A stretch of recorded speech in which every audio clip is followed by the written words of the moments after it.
One of the most defining parts of any RPG are the boss battles. They're a chance to really see if you understand the game as well as you think you do, and are often much more challenging than the regular enemies of the game. Many times, boss fights will often carry significant plot relevance and emotional weight that enhance the experience as well. And in many cases, good boss fights can be an extremely important aspect of any RPG as far as making the game both memorable and fun. But even more than that, there are some boss fights that excel far beyond others. There are certain moments and experiences from playing games you will likely remember for a very long time because of the execution and memorability of the moment. In this video, I'd like to take a look at what I believe are the best boss fights in the Xeno series, those moments and fights that stay with us as something memorable. Naturally, this video will contain spoilers of the games, but don't worry. If you haven't played a game, I have included timestamps so you can skip past sections of games you have not played if you are worried about spoilers. I will give warnings of the game before every entry. If you enjoy videos like this and want more essay-style videos from me, make sure to subscribe to the channel and let me know in the comments below along with your favorite boss fights from the series, because it does help me out so much. Let's get into it. So naturally, as a disclaimer, this list is coming from my own personal opinions, though I did talk to others before finalizing the list to see what other fans of the series had to say. It is okay if you disagree with me. So what exactly makes a good boss fight? In my eyes, it's often multiple factors coming together. I think the atmosphere of a fight is very important. How good is the OST in this moment? What enemy am I fighting and what is the relevance to the plot? Where are we fighting and what are the stakes of the fight itself? All of these are a part of the atmosphere that can influence how good a battle ends up being. Another factor is the mechanics and difficulty. How fun is the fight itself? Is there anything specific about the fight that makes it really fun, like a unique mechanic of the fight or ability the enemy has? How about the difficulty? Does it reach that sweet spot of hard but not straight up frustrating? Is it an ultimately fun fight to play? I think all of these contribute to how good a fight can be as well, although a fight does not have to be difficult in order to be good either. It can just be a factor is all. And finally, what is the impact of the fight? How does it affect the story? How memorable was it overall? How do the characters involved get affected, and how does this change the game or make the experience better? I think a good boss fight will be a combination of many of these things, but not necessarily all of them. Xeno as a series is fortunate to have amazing plots and stories that can have a lot of significance and memorability to their boss battles, and many do meet some of the qualifications for what I would consider a good boss battle. In fact, many on this list would easily make the list for my favorites of all time. I hope that is a good explanation for the criteria I use to define a good boss battle, so without further ado, let's start the list.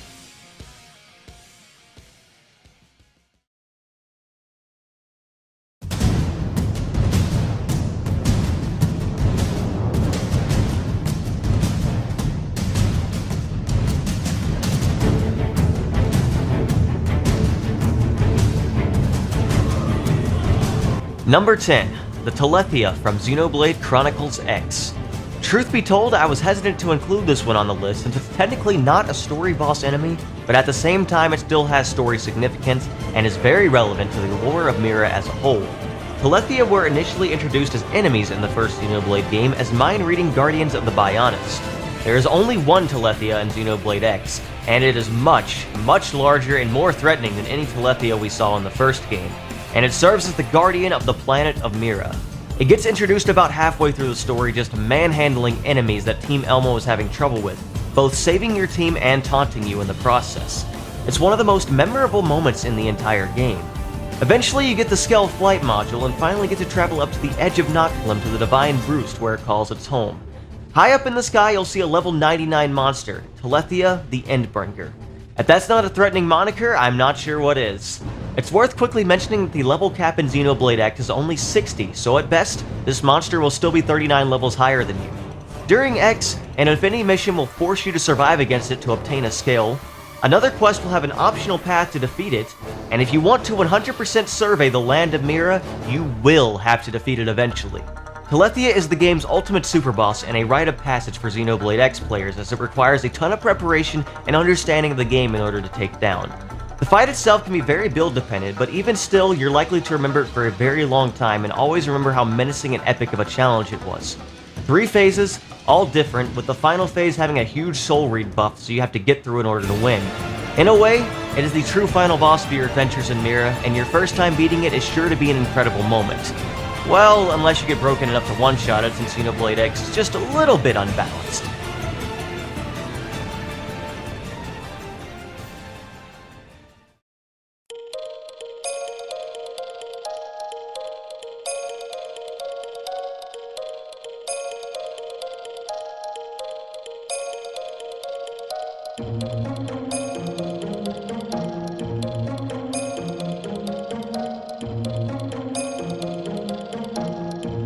Number 9.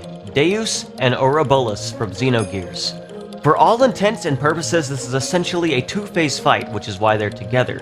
The first phase against Deus is the more typical final boss. It's a tough but fair and rewarding fight. This is a gear fight against the artificial intelligence that has been manipulating the people of the planet for years in order to use them as fuel for its inevitable rebirth and conquering of the universe. This fight has additional stakes as Faye and the rest of the party are trying to save Ellie. There are 4 mini-bosses surrounding Deus in the form of orbs. Defeating these orbs will make Deus weaker, but you can choose to have a harder fight by skipping the mini-bosses and fighting Deus directly. That's a very cool mechanic to be able to control the difficulty of the final boss, and makes the fight very unique and interesting to approach with a risk/reward situation. After defeating Deus, the wave existence is freed and the resulting energy would be enough to destroy the planet. Ellie, still trapped inside, attempts to move this huge amount of energy into space, intending to sacrifice herself once more for the sake of everyone else. Faye cannot accept this and goes after her. Inside, Phase 2 will occur as One Who Bears Fangs a God begins to play, and we see Krelian again after he has combined with the wave existence to free himself from human emotions. A very deep and philosophical talk between Faye and Krelian about the nature of humanity takes place to set the stage for the final fight and make the atmosphere feel incredible. The fight against Ouroboros is not hard at all, being much more of an atmospheric moment, and it is certainly a moment you won't forget. I could talk about the nature of this fight and how cool this moment was all day, but for the sake of time, I'll just say everything surrounding these two fights and the story involved is incredible and absolutely something worth experiencing.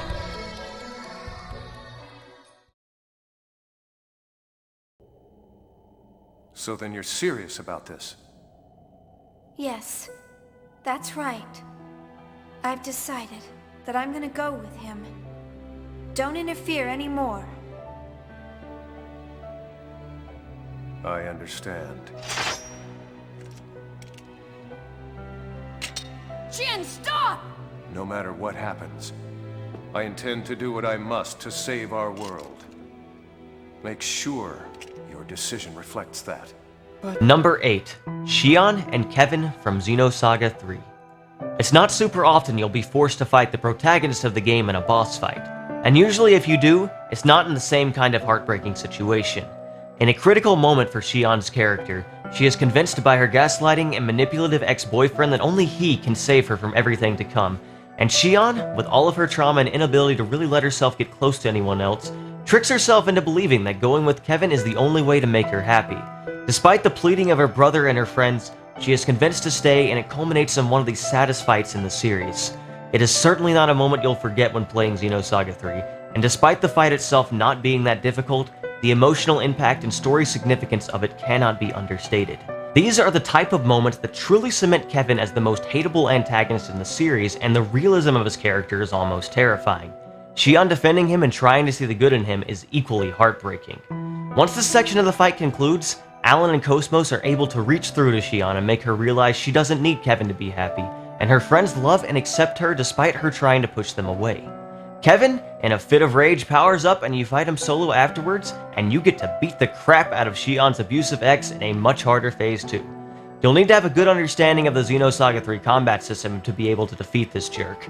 As far as satisfying moments, seeing Kevin whine and cry and have a rage fit when he doesn't get his way has to be towards the top, and giving him his comeuppance is one of the greatest parts of the story, especially if you can do it with Xion herself. Screw you, Kevin.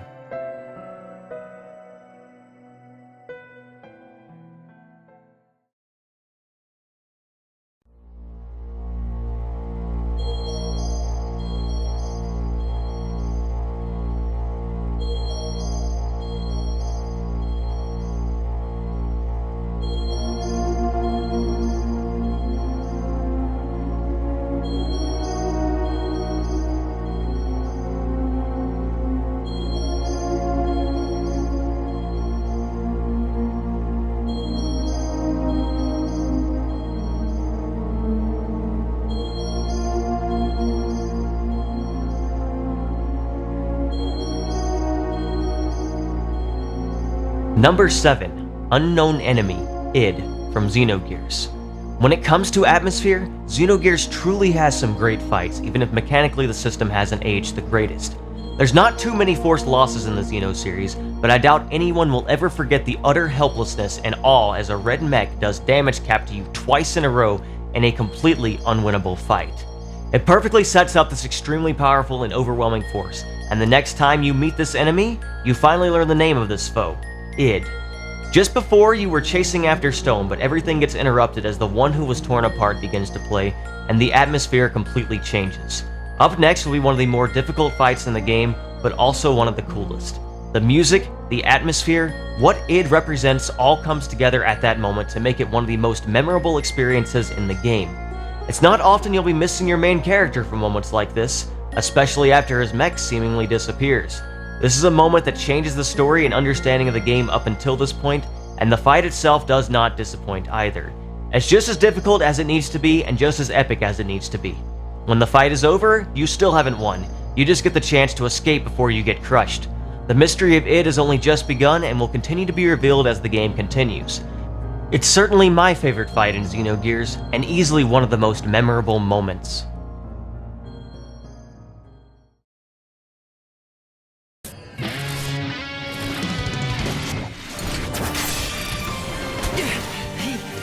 How did he dodge that? Who cares how? Just get them!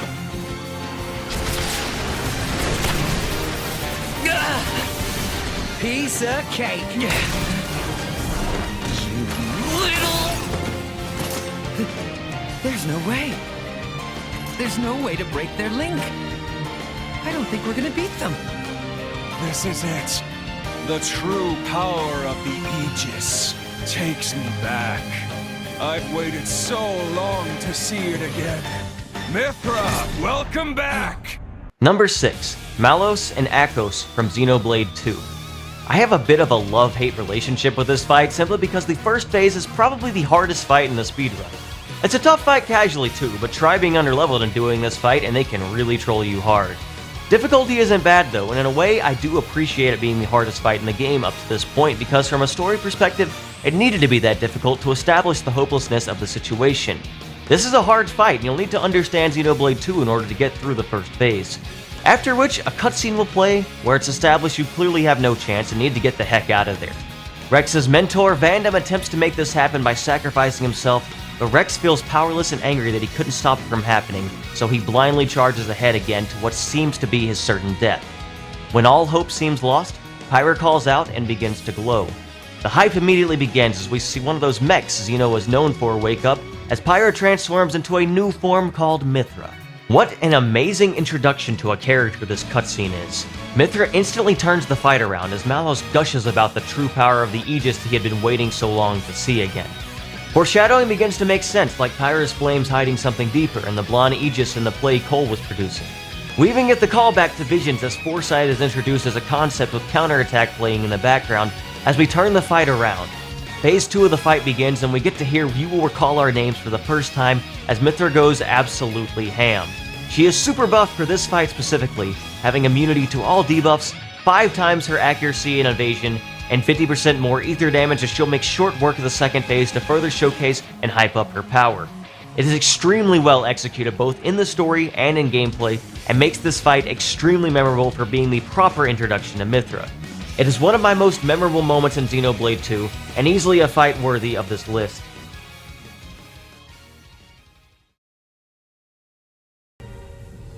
You're right! I am a weapon! Every cell in my body is aching for a fight!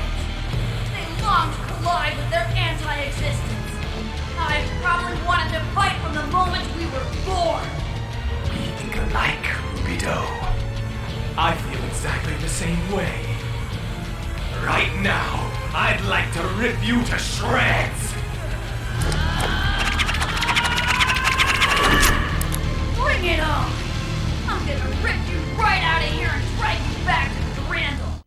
Number 5. The final Albedo fight from Xenosaga 2. Xenosaga 2 does a lot of things wrong. There's a lot of frustrating fights and poor gameplay design decisions. One thing it did very, very right, however, was the final fight of the game. This is a one-on-one showdown between Junior and Albedo, and it's impossible to lose. If you were to die, you'll just live with 1 HP instead, and Albedo will heal you as he pleases as well. This fight has been building over the course of 2 games now, as we've seen all of Albedo's backstory, his relation to Junior, and their entire story together. We've seen all of the actions Albedo has taken until now, his corruption by Udo, and his desires. He has challenged Junior here to one final fight after absorbing even more of Udo's waves, and Junior accepts, thinking he's the only one who can stop Albedo. Some unique music starts playing, and the atmosphere of the fight is perfect for the final showdown between the two. After all, weapons are meant to fight.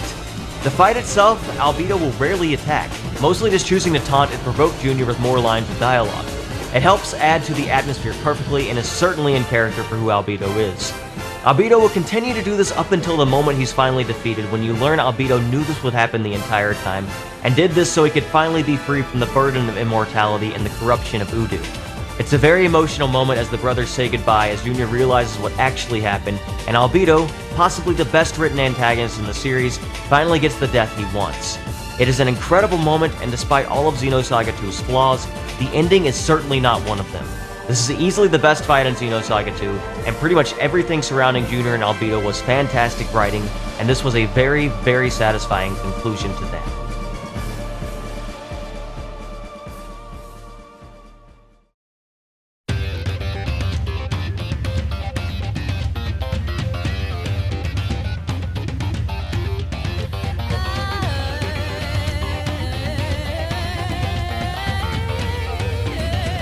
Number 4.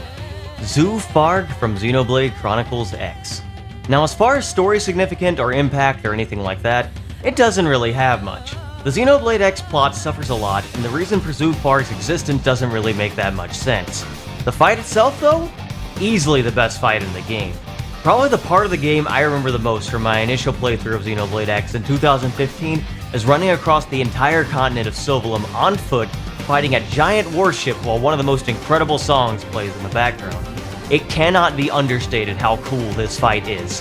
Basically, it's up to your team to stop this giant warship from reaching New Los Angeles, and the fight takes place on the entire continent of Sylvalum.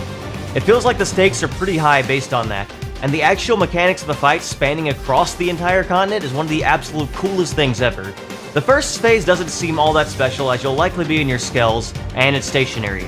But once it transforms and starts moving and that soundtrack starts playing, that's when things really start to get intense. I'm sure you could do this fight in skells also, but I distinctly remember doing it on foot, and it was such a great moment for me. It's probably not the hardest fight in X, but on the memorable scale, it is way, way up there for me.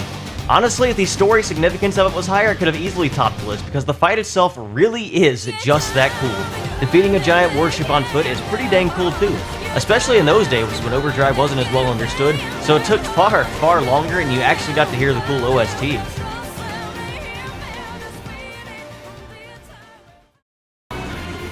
This world no longer has a need for gods. Egil! Stop this! Face me, Shulk, successor of Zanza. I'll crush the Bionis and spread its ashes across the world. Then I'll turn the Monado into dust. Only then will there be peace. Number 3. The Mechonis Core fight against Yaldabaoth from Xenoblade Chronicles 1, or Definitive Edition. As far as plot significance, this almost feels like the final battle. It's up to Shulk to stop Egil right here after he has seized control of the Mechonis and looks to eliminate the Bionis and Zanza entirely. This is the climax of the story and everything the game has been leading to up to this point. And I don't just mean on a plot level. Even on a battle mechanic level, the vision system has been established in combat for a while as a central point. Changing the future in combat is how you are supposed to win battles. The vision you will get during this fight is a little bit different though.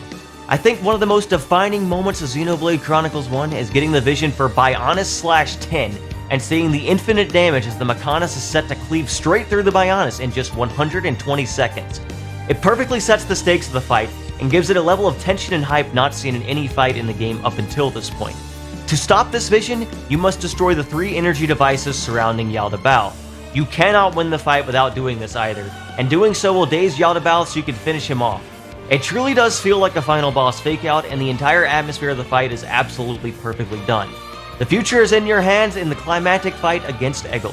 The fight itself likely isn't the absolute hardest, but it's a very good moment nonetheless, and cements itself as easily my favorite fight in Xenoblade 1. For better or for worse, the cutscenes after the fight will change the entire course of the game as well, giving the moment even more significance.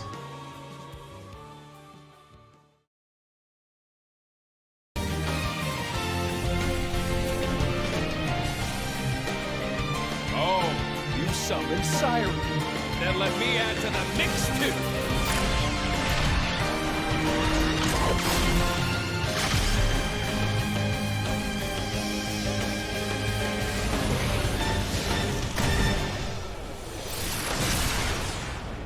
Number 2.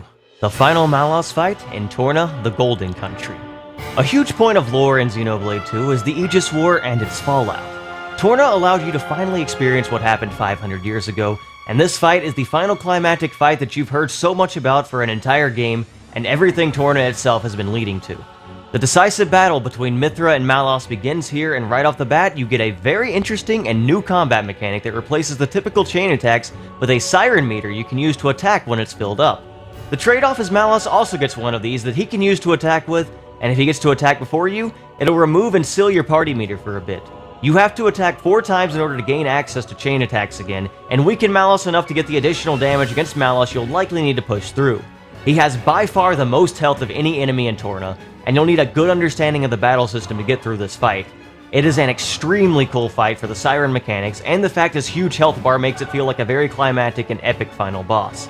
It takes advantage of everything that made the Torna battle system so fun, and it's extremely satisfying to get that 8-orb full burst to finally finish him off. The cutscene afterwards is probably one of the most memorable and best in the series, as you get to see the fallout of the Aegis War and the consequences as well as what led to Xenoblade 2. It is a heartbreaking moment, and the fight itself is masterfully done. It's a very memorable final boss, and probably the most well executed in the series. It helps solidify Torna as an amazing experience on its own merits, and one of the best DLC stories ever. Add on to this the fact it's basically the most memorable Malos fight of the 7 total times you get to fight him through both games, and it really does feel like the true final confrontation with the main antagonist of the game.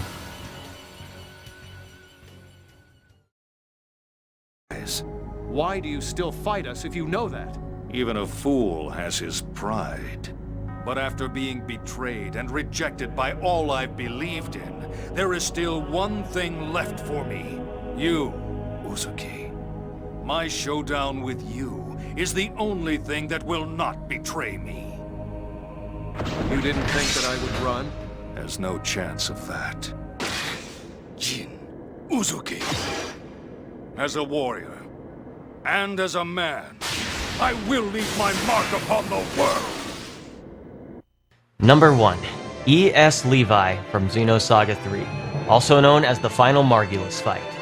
There are certain moments you likely remember playing video games and just thinking to yourself how incredible that moment is. Sometime during my very first playthrough of this game, I initially played this fight thinking it wouldn't be too hard since the rest of the game up until then hadn't been that bad. And then he decided to straight up one-shot me, and I learned a very important lesson about guarding that day. The second attempt, about 10 minutes into the fight, I was just listening to the music and just thinking to myself how absolutely freaking awesome this was. This fight is by far the hardest fight in Xenosaga 3, but at the same time, it's not really unfair. It will just test everything you know about the ES combat of the game and make you really think to get through it. He has a huge amount of health, hits very hard, and has a lot of tricks in this fight you have to carefully play around. Margulis as a whole is an antagonist you fight the most over the course of the games.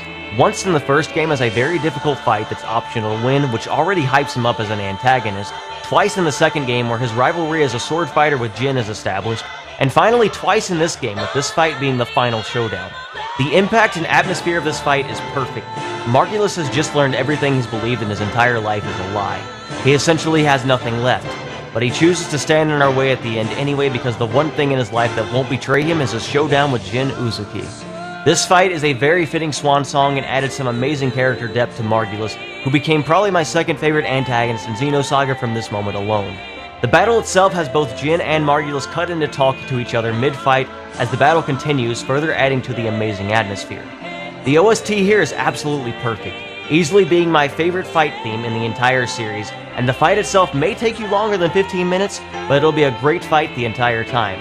I talked to many others and they all agree that this fight really is just that good, and in many ways it feels like the true final boss of the game difficulty-wise, being the final ES fight and really testing your knowledge and skill.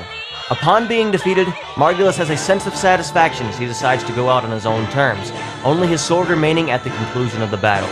This fight may just be an old-fashioned duel, but the execution of it was phenomenal, and to me, it is easily the best boss fight in the entire series. And that's it! You know, at this point I have to ask, do you agree with this list?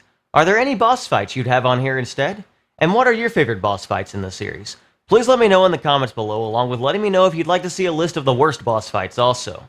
I had a lot of fun making this video, so hope you enjoyed watching. Please stay tuned for even more content covering the Xeno series, and as always, thank you for all of your support, and I hope you all have a blessed day.